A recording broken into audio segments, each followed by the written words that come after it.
Presentamos El Mostrador en la Clave. Mi actualidad desde distintos puntos de vista. Un espacio para discutir bien informada. El Mostrador en la Clave, con el equipo de El Mostrador.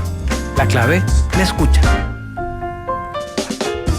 Estamos ya con El Mostrador en la Clave. Está con nosotros Marcela Jiménez. Marcela, ¿cómo estás? Hola, Fernando, bien. Y también con nosotros también está Héctor Cosio. ¿Cómo estás, Héctor? Muy bien, Fernando. Hola, Marcela. Hola.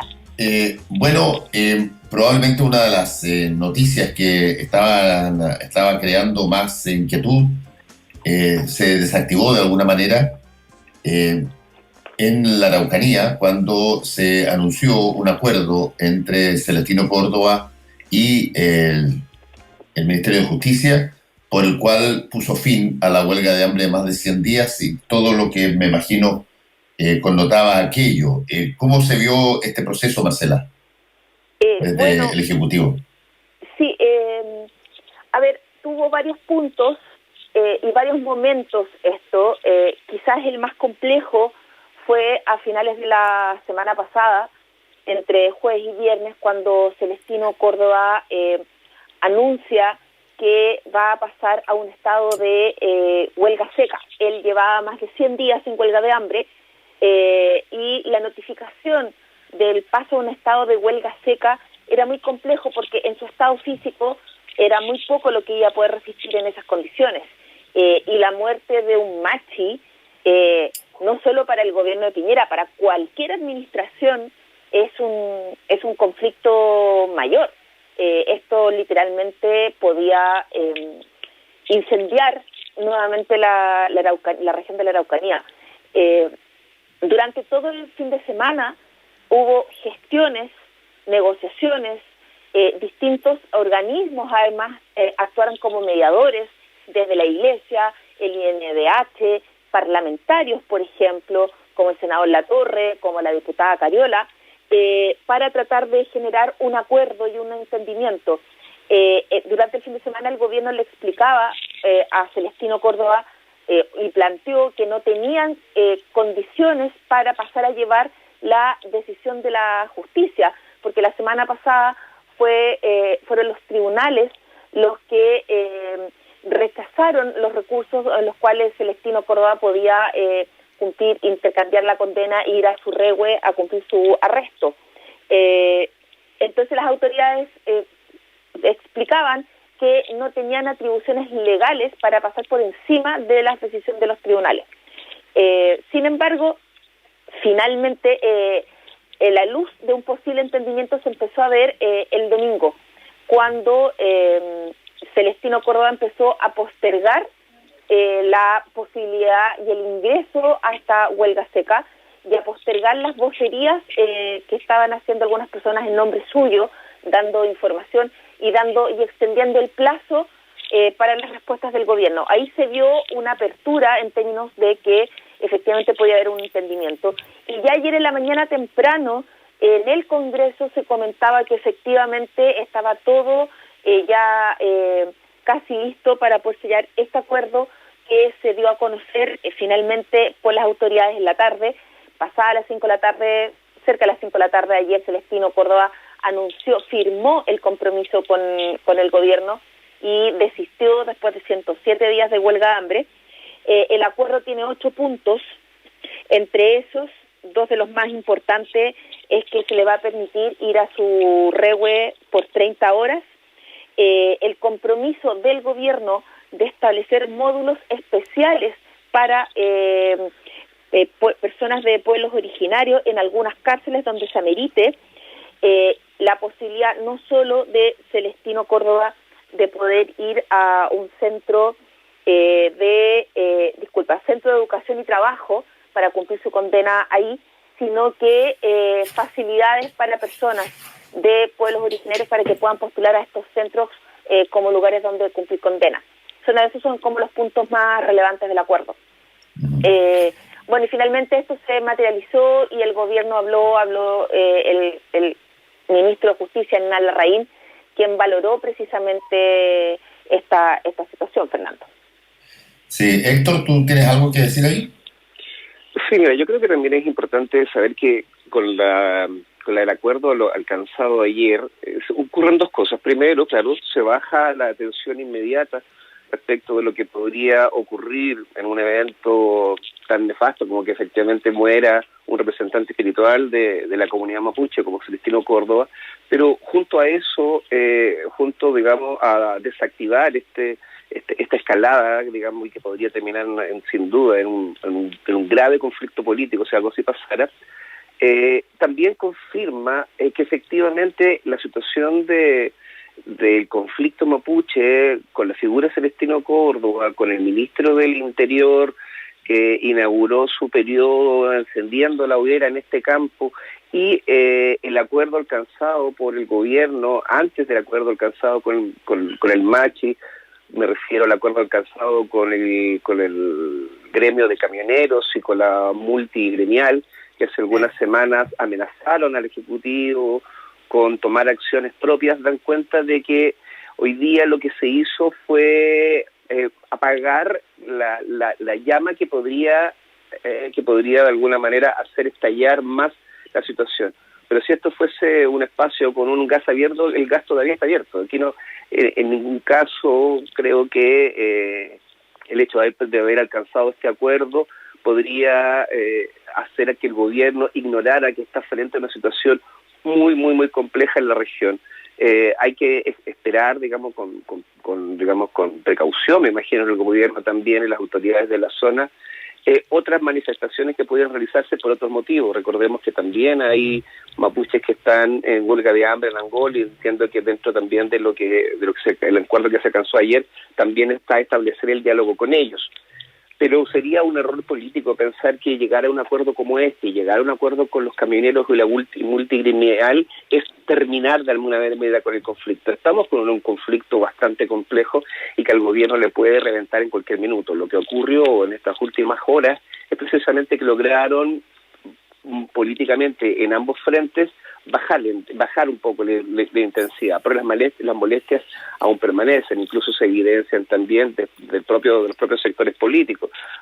Gente como Moreira u otros salieron rápidamente a rechazar el acuerdo que el gobierno tuvo con los mapuches, diciendo que esto es una bofetada, y por el otro lado también las comunidades en conflicto salieron a rechazar rápidamente cuando el gobierno lo que hizo fue ceder ante la presión de los camioneros, quienes a través de ultimátum y amenazas junto con la multigremial más o menos estaban adelantando la posibilidad de alcanzar una autotutela, o sea, algo completamente fuera de toda norma institucional y constitucional.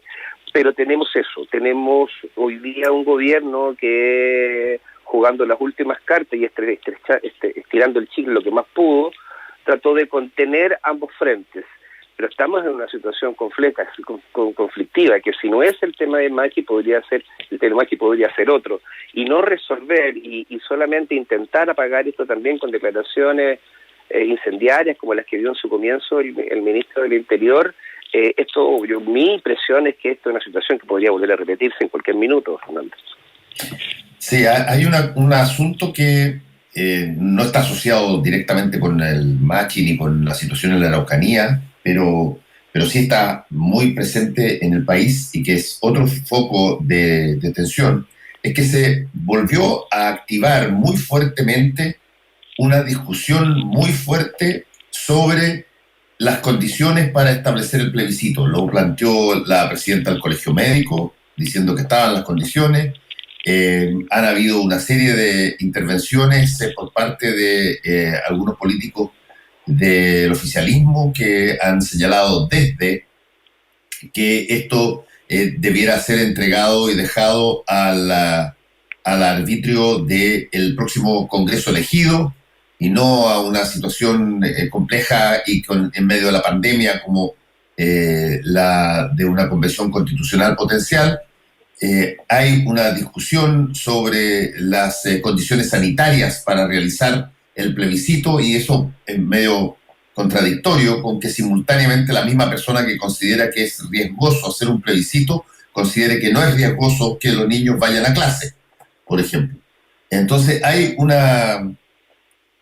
ha vuelto a instalarse la idea de a ver si es que esta fecha debiéramos definir hoy día si es que ¿Se mantiene o no se mantiene? Marcela. ¿Sabes lo que pasa, Fernando? Que el tema del plebiscito nunca, desde que se llegó al acuerdo del 15 de noviembre y rápidamente un sector, el sector del rechazo, básicamente del rechazo a una nueva constitución, este sector nunca rápidamente se arrepintió del acuerdo firmado el 15 de noviembre. Entonces, desde entonces, nunca ha habido una certeza real o no han escatimado en esfuerzos por tratar de relativizar o poner en tela de juicio el plebiscito. Cuando se corrió a finales de marzo, se decidió postergar el plebiscito de abril por el tema de la pandemia. De ahí en adelante, todos los meses ha habido una propuesta, una declaración, en la cual se tiende a relativizar o a cuestionar. Te recuerdo, no solamente ponerlo en tela de juicio por las condiciones sanitarias, se habló en algún minuto de que por la crisis económica era un gastadero de plata y que no correspondía y que a lo mejor había que evaluarlo. Te recuerdo que se han puesto pisos, se han planteado la idea de poner pisos mínimos de nivel de participación para que tenga legitimidad el plebiscito. Entonces, siempre ha habido una intención o un intento por relativizar, incluso por torcer los contenidos del propio acuerdo. ¿En qué sentido? El acuerdo del 15 de noviembre dice claramente que en la papeleta no solamente va a decir si uno aprueba o rechaza la idea de una nueva constitución, sino que si esta se discute a través de una convención constituyente 100% elegida por los ciudadanos o por una convención mixta que es 50% integrantes elegidos por los ciudadanos y 50% por personas venidas del Congreso, que no es un Congreso, que no es que el Congreso se haga cargo, sino que es una instancia aparte. Entonces, hasta eso se ha relativizado con propuestas de que sea solo el Congreso Nacional el que discuta la nueva Constitución. Entonces, ha habido permanentemente este intento por relativizar, por cuestionar o por torcer la mano al acuerdo. Y en ese contexto es que agarran fuerza en este tiempo, porque estamos a puertas del inicio de la campaña, porque la próxima semana, por ejemplo, también entra otro tema que se engloba, se termina, no la próxima semana, el 15 de septiembre se termina el estado de excepción, entonces el gobierno tiene que evaluar si es que el estado de excepción se reactiva por otros 90 días. Está el tema de que es incongruente ese discurso de poner en tela de juicio el plebiscito cuando estás abriendo los malls, cuando estás desconfinando las comunas, cuando estás abriendo los parques. Entonces la gente puede ir a comprar y reactivar la economía, pero no puede ir a votar. Ese es el punto. Está el tema de las atribuciones que se le está entregando al CERVEL y que se están discutiendo en el Congreso, precisamente para que el CERVEL pueda tomar una serie de medidas sanitarias acordes para la mejor realización y de un plebiscito seguro. Pero en esas medidas sanitarias, es algo que se discute hoy día en la Cámara, no está el hecho de que el CERVEL por sí solo tenga la facultad de decir que el plebiscito no se hace, porque la idea es que cualquier decisión que llegue a ser, y que esta tendría que ser a finales de septiembre, así como en marzo la decisión se tomó a finales de marzo porque el plebiscito era el 26 de abril, aquí perfectamente también se puede esperar hasta finales de septiembre para evaluar la situación sanitaria. Pero la idea es que cualquier decisión sea tomada por las mismas fuerzas políticas que plasmaron el acuerdo del 15 de noviembre y no por otro organismo. Efectivamente el gobierno, hay sectores del gobierno que no quieren, que no están convencidos y que lo han relativizado y que están haciéndolo forzadamente el tener que cumplir con esta reforma que los obliga a hacer este plebiscito. Pero eso no quita que el tema de postergar el plebiscito es un tema muy complejo, porque no solo es una válvula para canalizar todo un tema de una demanda social importante, una demanda política y social importante que se gatilló a través del estallido social, sino que además el calendario electoral del país está muy apretado porque hay 7, 8 elecciones por delante después del plebiscito. Y todo eso se atrasa. Recordemos que la elección de alcaldes ya se postergó. Los alcaldes van a tener más tiempo en sus municipios, porque se tuvo que aplazar la elección de alcalde, porque se aplazó el plebiscito, se aplazó la elección de los constituyentes, y así sucesivamente. Es un efecto dominó. Entonces no es tampoco un tema baladí, pero es un tema que es una carta que permanentemente ha ocupado el sector del rechazo. Sobre eso quisiera agregar algo, Fernando, Marcela. Lo que se puede observar también con esta intensiva campaña, digamos, de tratar de ponerle piedras en el camino a los acuerdos del 25 de octubre, lo que uno puede ver es que al menos en el caso del rechazo se moviliza a través de dos discursos. El discurso, que es el que menos ha usado esta última semana, es el que además repite como mantra el senador Alamán, es que se trata de que el apruebo es un salto al vacío y que el rechazo, digamos, lo que asegura es la certidumbre de continuar un proceso institucional. Pero ese es uno de los discursos del rechazo. El otro discurso del rechazo es que, asumiendo la posibilidad de que pierda la opción del rechazo, la idea, digamos, es no hacer el plebiscito como dé lugar, traspasarlo, pelotearlo, quitarle atribuciones, es decir, cualquier fórmula que permita que el proceso llegado al 25 de noviembre, si es que no se puede postergar, tenga conflictos en el camino. La Marcela lo resumió bastante bien, pero resulta la verdad es que muy evidente que esas maniobras, las que intentan por la vía institucional, por ejemplo, correr el plebiscito o cambiar en la papeleta ese día, digamos, que se vaya a votar por vía de una modificación legal, que salga la palabra Asamblea Constituyente y se incorpore la palabra Congreso Constituyente, eso es ponerle trucos y ponerle cambios y jugar un poquito a tratar de desacreditar el proceso cambiando las reglas del juego de mala manera, a la maleta, como lo he dicho últimamente. Y eso contrasta estos dos frentes de cambiar las reglas del juego y de legitimar el proceso como tal, contrasta por otra parte, digamos, con la oposición, que no juega ninguna de las dos cartas, sino más bien trata de subirse en cámara lenta a un carro que impulsa a la ciudadanía para saber si en algún minuto, digamos, puede subirse a ese carro sin pagar el pasaje. Un poquito en ese escenario, hoy día también se ha escuchado, por ejemplo, hace poco, que provocó grande controversia también, lo que dijo Mulet hace algunos días, o ayer me parece, en que se abrió la posibilidad de que pudiese trasladarse este plebiscito para los comicios de noviembre, para las primarias de noviembre. Y rápidamente todo el sector, al menos el sector para frente, cuando uno de los suyos se escapa, suele unirse. Ahí en el caso salió Girard, salieron varios a decir que era de una total irresponsabilidad caer en el juego de la derecha. Tenemos a esos escenarios tenemos esas fisuras.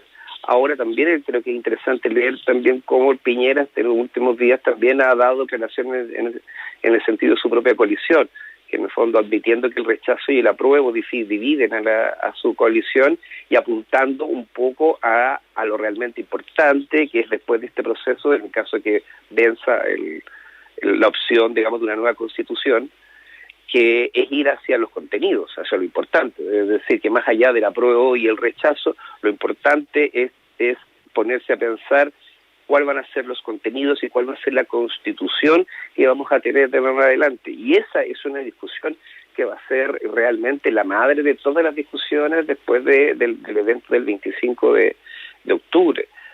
Porque precisamente ahí es donde se van a unir cosas como la que acabábamos de hablar en la primer tramo de la conversación, temas por ejemplo como el reconocimiento de los pueblos originarios, temas por ejemplo como el tema de las FP, temas como el tema de la salud, los grandes temas que han impulsado y que de alguna manera son los que para el rechazo no quieren moverlos porque son el legado grande de Jaime Guzmán, dejar amarrado cada una de esas aristas. Esa discusión, la discusión más importante de todas, es la que hoy día aparentemente el gobierno a través del presidente Piñera está empezando a abrir una puerta, me imagino que también para poder descomprimir los problemas internos en Chile Vamos, tratando de poner un horizonte un poquito más en profundidad. Pero tenemos... sí, Marce, dale. No, lo que pasa, Héctor, es que las declaraciones del presidente Piñera de ayer, son de ayer puntualmente, y cuando dijo que efectivamente que el rechazo y el apruebo divide y que lo importante es la Constitución que vamos a querer, que el apoyo y el rechazo divide a Chile Vamos, y que lo importante es cuál es la Constitución que Chile Vamos quiere para este país. Eso responde a algo sumamente específico y tiene que ver con el papel y las complicaciones que ha generado en el gobierno el papel que están jugando los ministros Alamán y Desbordes. Les recuerdo que en el cambio de gabinete del 28 de julio, cuando el entonces senador Andrés Alamán y el entonces presidente de Renovación Nacional, Mario Desbordes, entran al gabinete como canciller y como ministro de Defensa respectivamente, la idea de eso era precisamente descomprimir los problemas que había en Chile Vamos, las pugnas que habían políticas y el choque que había entre ambos figuras, que no era un choque solamente de meras declaraciones, es un choque de dos tipos de derecha que hay en Chile Vamos, de dos almas, como se dice. Una, la conservadora, que está reflejada por Andrés Alamán y que está en el rechazo, y la llamada derecha social, que está ejemplificada o encarnada en lo que ha sido la gestión de lo que fue la gestión de Mario Desbordes desde la presidencia de Renovación Nacional, con el manejo del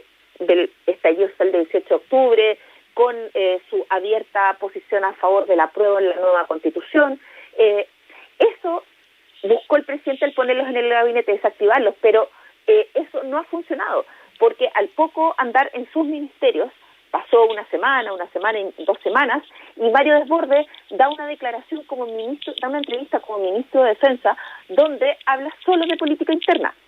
Y no habla de política interna, de temas que tengan que ver con su cartera en relación a la política interna. Yo tengo la impresión, Marce, que ahí hay una situación que políticamente es súper compleja para cualquier presidente, digamos. Lo es. Y es que tú tienes a dos figuras que están canalizando a través de su comunicación pública como ministros lo que en realidad son puntos de vista de posiciones divergentes dentro de sus partidos. La entrevista que ha hecho Andrés Alamán también tiene mucho más de ministro del Interior que de ministro de Relaciones Exteriores. Es que a eso iba. A eso iba Fernando. Y por lo tanto no se pueden escapar de la verdadera presión que hay en Chile Vamos, que es una presión interna partidaria. Es que a eso iba precisamente. Eso es algo que tenemos plasmado hoy día en el titular del diario, que se llama Fuera de control, el artículo, la resistencia de Alamán y Desbordes a asumirse como actores secundarios en el fondo.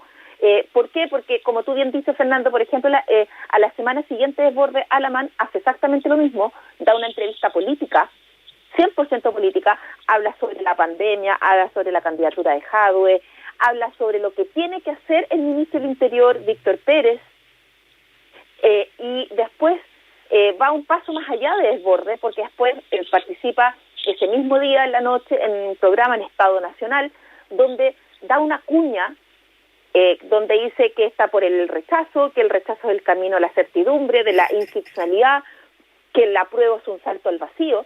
Entonces eso complicó mucho más. ¿Por qué? Porque no solamente el gobierno había optado por una suerte de había decretado y obligado a todos los ministros a la presidencia a no emitir opiniones sobre el plebiscito, sino que además estamos hablando del canciller, estamos hablando del ministro de Defensa, dos áreas que son particularmente delicadas y complejas por los temas que tienen que tratar. No es normal, y es inédito por lo que yo he estado reporteando, no hay registro de cancilleres hablando de política interna coyuntural de temas que no tengan que ver con su cartera. Entonces, esto les genera, ¿qué es lo que sucede? La división que tú bien dices, Fernando, que había en Chile Vamos, el presidente incorpora a Chile Vamos al gabinete, tratando con eso de solucionar los problemas que tenía con la coalición. Pero lo que hace con eso es que lleva esa división adentro del gabinete. Exacto. Porque ahora vas a tener ministros opinando de todo y además en posiciones contrarias. ¿Por qué? Porque lo que dicen dentro del gobierno y lo que dicen en Chile Vamos es que aquí nadie los va a callar, o sea, nada garantiza que Alamán y Desbordes después nos sigan opinando de este tema y de otros más, porque están cumpliendo además un rol político. Lo están haciendo además porque ambos son líderes de sus sectores y dejaron como ciertos viudos y una orfandad y le están hablando como a sus públicos también. Entonces, esto forzó, todo este cóctel forzó que el presidente Piñera tuviera que salir a hablar, a tratar de bajarle el perfil a la división que tiene adentro, una división que ha sido súper mal manejada. El gobierno desde el día 1, y eso hay que precisarlo, el gobierno desde el día 1 se equivocó, y siempre se ha dicho que se equivocó con el tema de la presidencia. La presidencia, les recuerdo que fue forzada y obligada y pedida por la UDI. ¿Por qué? Porque empezaron a salir ministros diciendo que estaban por el apruebo, y el rechazo, como está en minoría en las encuestas, en el gabinete, en distintas partes, la UDI se sintió en desventaja y presionó al presidente y le exigió al presidente que decretara presidencia y que nadie pudiera en el gobierno hablar de la posición que tenía frente al plebiscito. Lo que era que nadie pudiera decir que aprobaba realmente, porque ahora que el Ministerio del Interior sí es de la UDI y sí está en manos de alguien que está por el rechazo, y tienen a la figura de Alamán adentro también, que si bien es de RN, pero fue líder de la figura del rechazo, no hay problema con que sí se hable del plebiscito. Entonces, hay una incongruencia ahí también en el manejo que ha sido muy errático. Hay sectores de la derecha que consideran que el gobierno debió ponerse en la cabecera y haber dicho, ¿saben qué? Aquí el apruebo y el rechazo no es lo relevante, básicamente porque aquí va a haber una nueva constitución, porque todas las encuestas dicen que el apruebo va a ganar por ampliamente, y lo importante es el contenido de la nueva constitución. Y a lo mejor hacia allá apunta efectivamente lo que trató de hacer el presidente Piñera para salir de este entuerto que tiene. Sí, Marce, pero no veo ninguna posibilidad, porque además lo encuentro absurdo, el que en una posición de dos opciones posibles, rechazo o apruebo, el gobierno a priori ratifique que en realidad, por lo que dicen las encuestas, va a ganar el apruebo, por lo tanto habría que concentrarse en... Yo creo que, no, así como eventualmente no puede transformarse en un actor fundamental para una de las tesis, no creo que vaya a regalar antes de la elección, antes del plebiscito, vaya a regalar así, a priori, el apruebo a la ciudadanía, entre otras cosas porque no ha sido votado. Sí, pero no solo por eso también, sino porque además la UDI no lo va a dejar, es decir, está absolutamente horquillado y presionado en función de eso. Políticamente podría ser una jugada más o menos hábil, tratar, digamos, de pasarse del plebiscito y empezar a pensar en la Constitución, algo que también va a ser leído y rechazado como subirse al carro, pero podría ser una opción política, pero realmente yo creo que la UDI va a ser muy, muy difícil, digamos, que le dé un espacio al presidente sin agudizar más el conflicto, si es que definitivamente el presidente decide manifestarse por el apruebo, o asumir que el apruebo va a ganar. Sí. Bueno, hagamos una pequeña pausa y volvemos. En esta época más que nunca, lo más relevante es el cuidado de las personas. Un espacio de trabajo limpio es tu mejor aliado. Para el cuidado de tus clientes y colaboradores, contáctanos. Somos Saín, especialistas en limpieza y desinfección de oficinas y espacios comunes. Una oficina limpia es una oficina feliz. Encuéntranos en oficinafeliz.cl. A los medios lo único que les interesa es competir. Se llenan de discursos repetidos. Nadie escucha. En este mundo donde el que se adapta mejor es el que sobrevive. Aquí quisieron arriesgarse y adaptarse a una manera diferente y totalmente opuesta al resto. Es por eso que han decidido entregar los micrófonos a la gente. A nosotros. Porque somos la fuerza y la confianza. La gente transforma todo y transformaremos la manera de comunicarnos. La gente será nuestra voz. La clave me escucha. Estamos de vuelta con el mostrador en la clave, con Héctor Cosio y Marcela Jiménez. Marcela, desde el punto de vista de lo que se viene encima, la cantidad de cosas y sobre todo el inicio de la campaña para el apruebo y el rechazo, ¿Tú crees que se va a, para retomar un poco el punto que tú decías de la presidencia, ¿tú crees que se va a tomar una decisión de que no se pronuncien en este, o básicamente se va a dejar a la sinceridad de cada cual que pueda definir cuál es su posición respecto al apruebo o el rechazo? ¿Que tú crees que el gobierno va a tomar una posición neutra o tú crees que va a tomar posición? Bueno, ese es el gran debate interno que tiene la moneda en estos días. Eso es lo que provocó el tema de las declaraciones de Alaman. En el fondo, ¿qué es lo que hace Alaman? Fuerza un debate que el presidente estaba esquivando, que el presidente había zanjado con esta decisión de hace meses atrás de decretar presidencia y lo tenía totalmente esquivado el tema. Alaman fuerza esta discusión porque al hablar Alaman después salen otros ministros, salió hasta el ministro Alfredo Moreno de Obras Públicas a hablar del plebiscito. Entonces salen otros ministros a declarar posición. Obliga al presidente, eso hay que hacer un pequeño paréntesis, generó las declaraciones, si bien hay molestia con Desbordes y con Alaman, hay más molestia con Alaman todavía, porque consideran que Alaman fue más allá y que Alaman no respetó la presidencia ordenada por el presidente, porque Desbordes, si bien habló de política contingente en su entrevista, cuando le preguntaron del plebiscito, él dijo que él iba a respetar lo que estaba ordenado y no iba a hablar de la posición que apoyaba, ni siquiera mencionó la palabra apruebo. Pero Alaman forzó un escenario y obligó que al día siguiente tuvo que salir el vocero de gobierno, Jaime Belolio, a decir que se iba a hacer un nuevo instructivo que se va a definir precisamente para que las personas en el gobierno van a poder decir qué posición tienen, pero no pueden hacer campaña, o no pueden hacerla en horarios de trabajo, ni con recursos fiscales, y ese es un instructivo que se va a evaluar.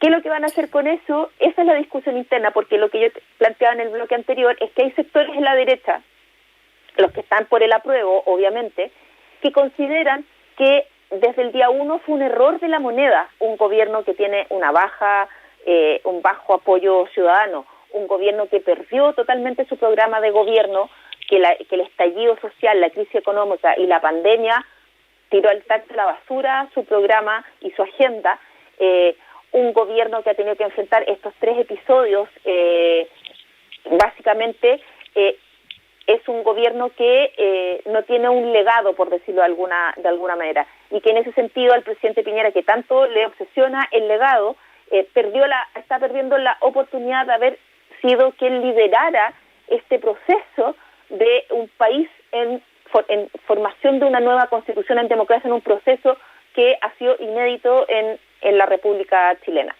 Entonces algunos consideran que efectivamente el presidente debería dar por perdido, o sea, asumir que el apruebo es el que gana y ponerse del lado del apruebo.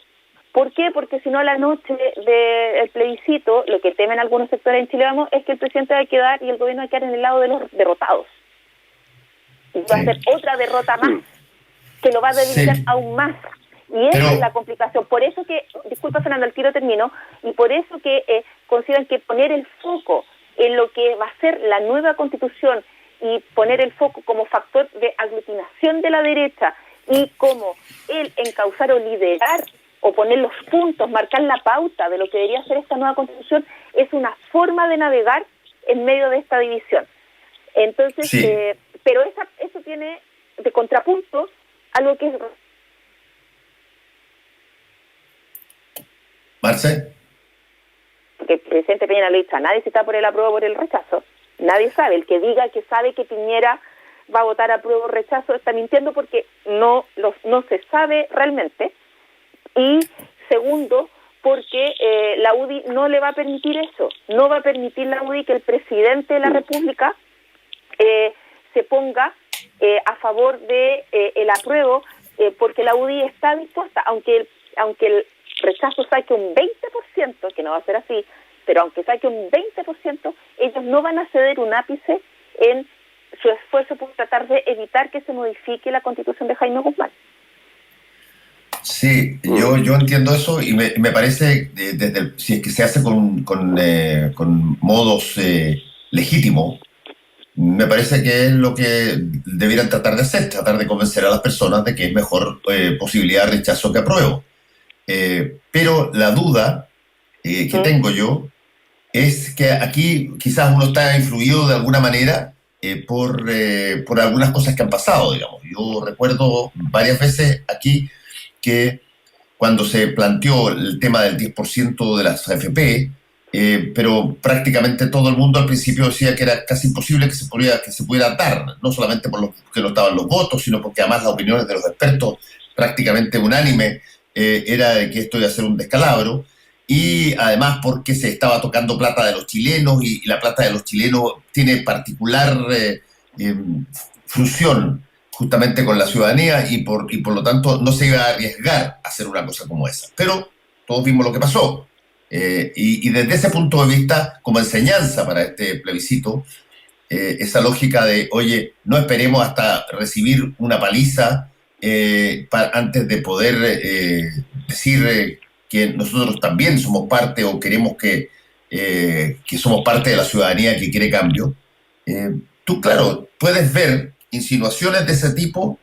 El presidente acaba de salir con una declaración donde todo el mundo sabe que hay necesario mejorar la Constitución, etcétera, sin, por cierto, decir que pasa por cambiarla. Pero yo veo que van a haber intentos de ese tipo, pero mi pregunta original tenía que ver con algo mucho más práctico, Marcela, y que tiene que ver con si es que acaso el gobierno debiera, el verbo está ahí puesto intencionalmente, si debiera plantearse neutral respecto a las posiciones. Y la pregunta es, ¿por qué tendría que declararse neutral? Distinto es, y hago el punto al tiro, distinto es si es que acaso en su conducta como gobierno favorece una posición.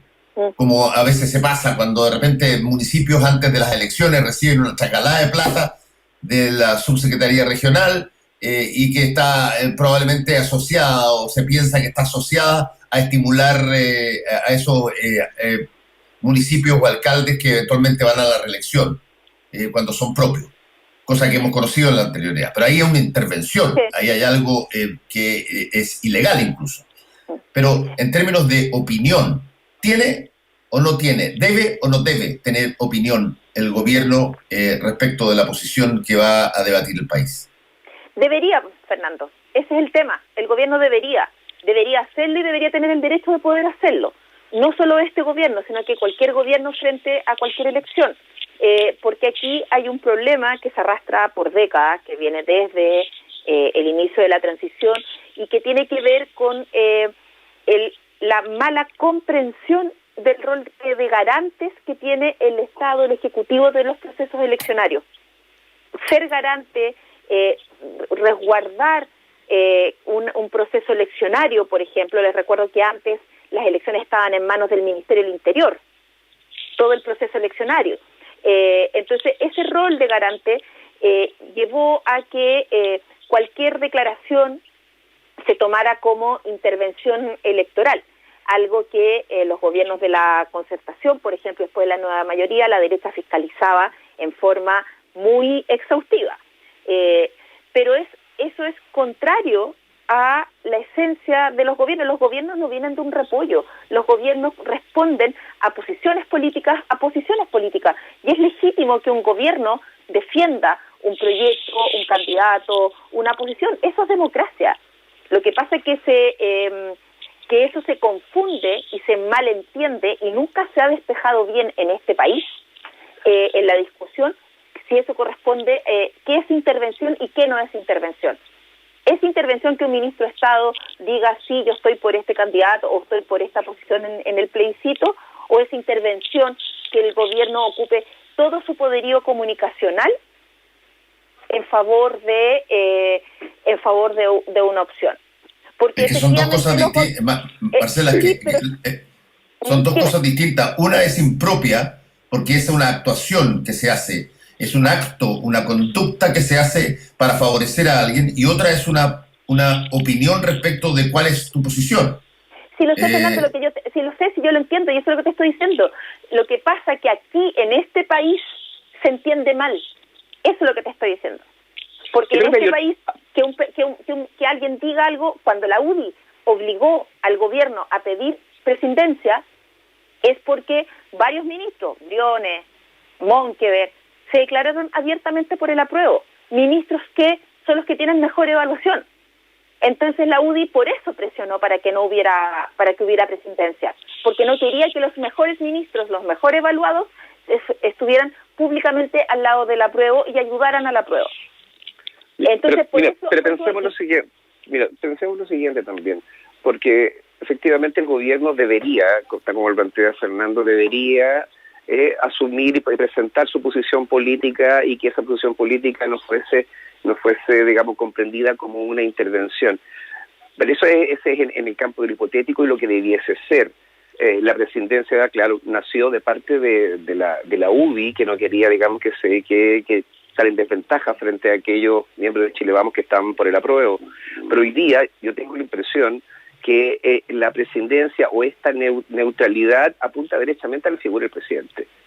Y lo digo, ¿y por qué lo digo? Porque creo que para el presidente la figura de presentarse neutralmente le hace un poco menos ruido o le es un poco más favorable.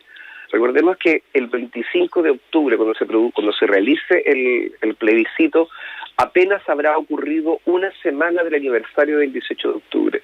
En el 18 de octubre, cuando fue el estallido social, fueron muchas las solicitudes, digamos, de mejorar el país, desde todos los puntos de vista y todos los actores sociales hay. Pero hubo dos proclamas, por decirlo así, que fueron las que se tomaron toda esa semana donde Chile, como se dijo en su minuto, Chile cambió.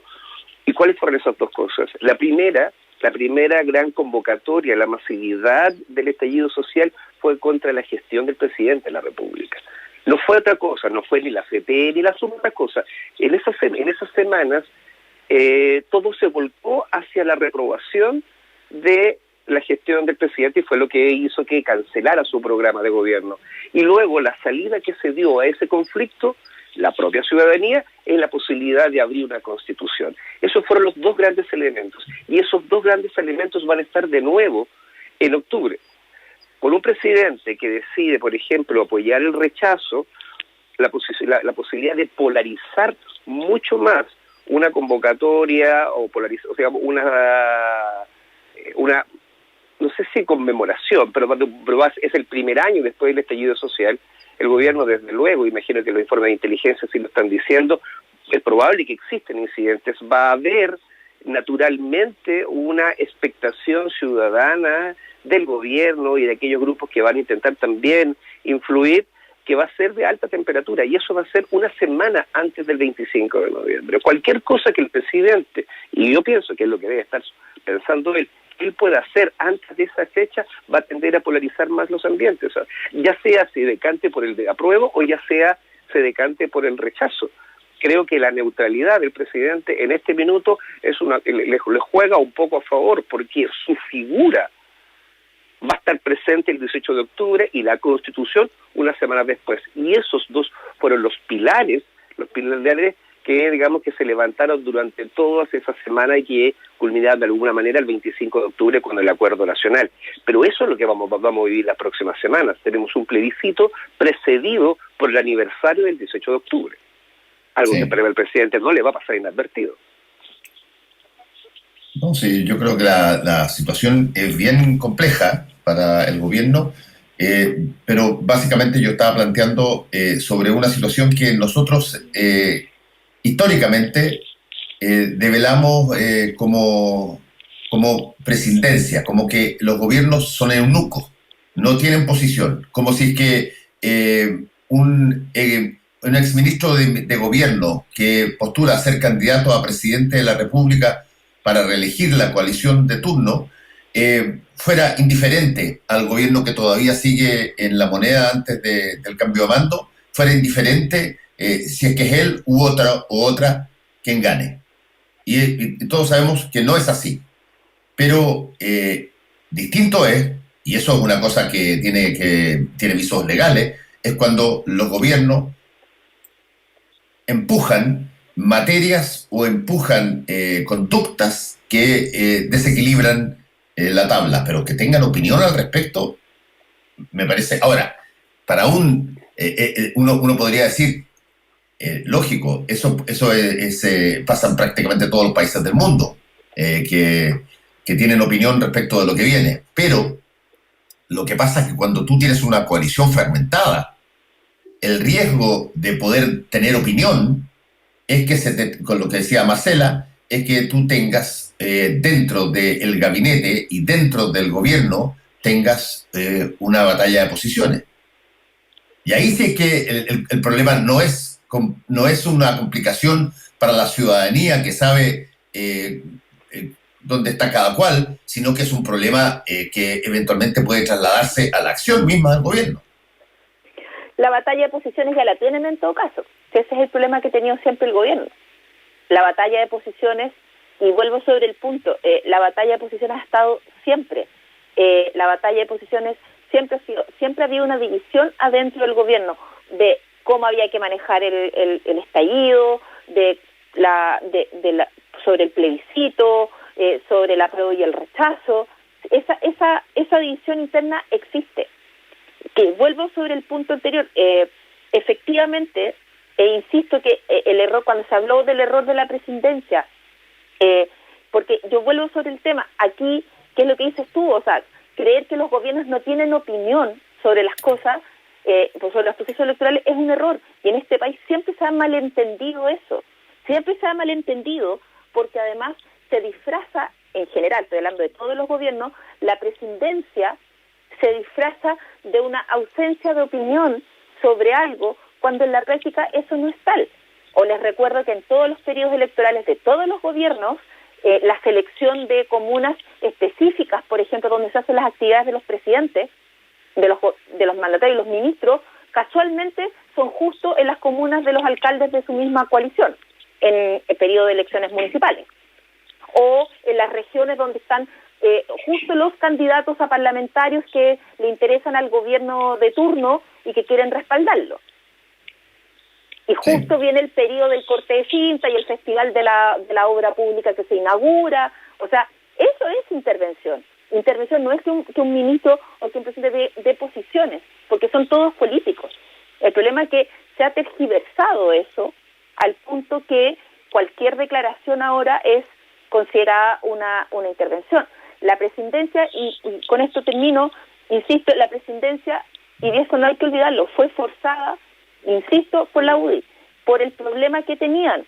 No solo el rechazo es una posición minoritaria, sino que además le complicaba a la UDI dentro del gobierno, que estaba peleando por recuperar el Ministerio del Interior, pero que además, le insisto, las figuras mejor evaluadas del gobierno están por el apruebo.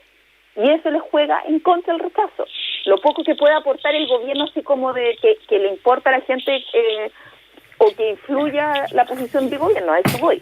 Recordemos que este es un gobierno que tiene un 18%, el 15% y el 18% de aprobación, o sea, no es un actor tan gravitante en el resultado no es como cuando, y se me va a caer el carné con esto, pero no es como cuando Lagos se pronunció entre Bachelet y Alvear y marcó el destino de la carrera presidencial de la oposición. No estamos en ese escenario, pero efectivamente aquí la división está, y ese es el punto, la división está y el presidente tiene que tratar de navegar sin ser perjudicado en este proceso, porque lo que va a pasar es que el presidente Piñera va a terminar la noche del 25 de octubre en el lado de los derrotados.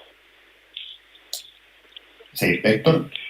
Sí, no sé que el presidente, además, digamos, de correr ese riesgo de estar del lado de los derrotados, el propio presidente lo sabe, sus propios asesores se lo han dicho, y así ha ocurrido desde ya llevamos casi un año. La figura del presidente Piñera es polarizante, él lo sabe. es polarizante en todos los escenarios. Y lo que hemos visto últimamente es que cuando defiende una posición con vehemencia, la termina perdiendo. O sea, el 10% se lo quiso echar el hombro, lo terminó perdiendo, y así podíamos sumar una serie de figuras. Pero hoy día la figura del presidente, como digo, es una figura polarizante, y es una figura polarizante no solamente que polariza posiciones al interior del gobierno, que digamos que es lo mínimo que necesita para poder llegar a la orilla cuando entregue su mandato, que es tener una relativa convivencia al interior para llevar adelante una gestión administrativa. No estamos hablando de programa de gobierno, pero para tener una gestión administrativa que le permita terminar su mandato, necesita cierto orden, cierta tranquilidad al interior. Y también lo que él pueda decir, además, polariza el interior, pero sobre todo polariza hacia afuera. Y ahí es donde, a mi juicio, esto impacta con la propia imagen que tiene el presidente de sí mismo. O sea, que él sea un elemento polarizador, lo que hace también es que moviliza la acción social. Si él sale a aprovechar el rechazo, lo más seguro que en el fondo esto va a ser un gran estímulo para el apruebo. Si por el contrario él decide aprobar el apruebo, mucho le va a salir encima, que va a intentar subirse, digamos, a última hora, algo en donde nunca lo han invitado. Entonces, cada cosa que pueda hacer en este minuto el presidente de la República va a polarizar los escenarios, y esa polarización va a terminar impactándolo a él derechamente. No solo va a quedar de un lado de los derrotados si es que no lo hace. Si es que lo hace, va a quedar, digamos, como alguien que quiso, digamos, capitalizar algo, como que alguien que llegó a una fiesta sin que lo invitaran, y eso lo van a sentir fuertemente, y van a haber protestas, seguramente va a haber todo una gran movimiento de parte de la oposición que puede despertar de esta siesta eterna que tiene. Si el presidente hace una cosa como esa, ellos van a actuar de manera reactiva. Pero eso es lo complicado de la figura que hoy día tenemos de un presidente que efectivamente le cuesta mucho conducir el gobierno. Se ha demostrado, por ejemplo, con el cambio de gabinete, que no pudo, digamos, lograr lo que se propuso, que era tratar de bajar la tensión en Chile Vamos. Al contrario, trasladó la división que existía afuera, la trasladó adentro del gobierno. O sea, eso tampoco lo ha hecho bien. Y si sumamos toda la serie de circunstancias, tenemos a un presidente que va a llegar a un aniversario del conflicto, va a llegar a un plebiscito el 25 de noviembre, donde su figura nuevamente va a estar muy puesta sobre el tapete, y yo creo que precisamente eso es lo que el presidente quiere evitar. Y aunque lo queramos o no lo queramos, su propia figura genera divisiones, y genera divisiones en todos lados. Entonces, eso es una variable que el presidente y que el gobierno maneja, y tiene que manejar de manera coherente y de manera pausada, con mira, digamos, a lo que el gobierno pueda decir o pueda hacer. Porque uno puede decir tiene muy poco apoyo, no es gravitante, pero vaya, si el presidente dice cosas, eso produce reacciones. Pensemos simplemente en la pandemia, pensemos, digamos, en estos intentos fallidos, cuando se dijo cierta normalidad. Claro, las personas con mayor cantidad de información pudieron haberse dado cuenta de que eso era ilógico y que era muy arriesgado hacerlo, pero el resto de la gran multitud lo tomó como prácticamente vamos para la calle, salgamos por fuera. Entonces, todo lo que diga o no diga el presidente tiene definitivamente un impacto. Que ese impacto sea favorable a las pretensiones del presidente, claramente hoy día al presidente le ha salido todo, digamos, el disparo siempre le ha salido por la culata. Pero lo que él pueda decir o no decir es muy relevante, porque lo que hace es encender y polarizar los ánimos en festas tan complejas como las que vamos a empezar a vivir. Bueno, ese tema va a seguir probablemente surgiendo, porque las personas siguen dando entrevistas y vamos a ver si es que acaso cómo se produce esta situación con ciertas agravantes, porque tú tienes carburantes que van a ingresar a la ecuación dentro de muy poco. Por ejemplo, el más importante de todos, para lo que tú estás diciendo, Héctor, y también tú, Mae, tiene que ver con el tiempo para iniciar ya en términos públicos las campañas por el apruebo y el rechazo.